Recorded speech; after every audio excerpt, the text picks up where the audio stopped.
Return your Nobel Prize, chant these demonstrators in the Indian-administered Kashmir. They are defying a curfew to protest against Myanmar's leader Aung San Suu Kyi and her country's treatment of Rohingya Muslims. Hundreds marched through the streets. Police vans were torched and some protesters were detained. We can feel the pain of Muslims of Myanmar. We are also victims of a similar situation. We have seen the atrocities committed on the Muslims of Myanmar. We have seen how women, children and elderly are being killed. They are being subject to enforced exile. Solidarity marches were also held in the cities of Lucknow and Chennai. The Buddhists are targeting Rohingya Muslims.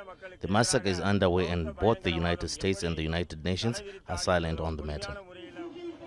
While there's anger on India's streets against Myanmar, the Indian government has a plan to deport about 40,000 Rohingya refugees as part of a wider strategy to crack down on illegal immigration. Early this week, Prime Minister Narendra Modi met Aung San Suu Kyi in Myanmar, where he said he shares the country's anxieties about what he called extremist violence in the Rakhine state. While India says Rohingyas pose a security threat, its economic and strategic interests in Myanmar are hard to overlook. India shares a 1,600-kilometer-long border with Myanmar. Trade between the two has grown to more than $2 billion. It's also building a port and waterways project in the Rakhine state. India's decision to deport Rohingyas stands at odds with its long history of giving refuge to persecuted religious minorities.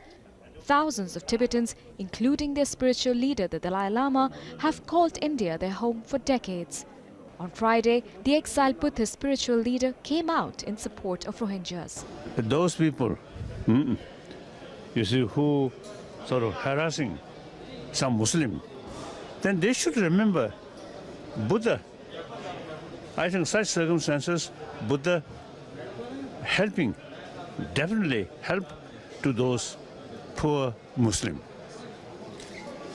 So still I feel that. So very sad, very sad. While public sympathy for Rohingyas grows, their fate in India is now locked in the country's top court. It's hearing a petition against their deportation. Priyanka Gupta, Al Jazeera. Allahu Rahim, Allahu yuhibbul muhsinin, wa khaliquna, wa raziquna, wa huwa ala kulli shay'in qadir. Allah is Ghafur, Allah is Rahim.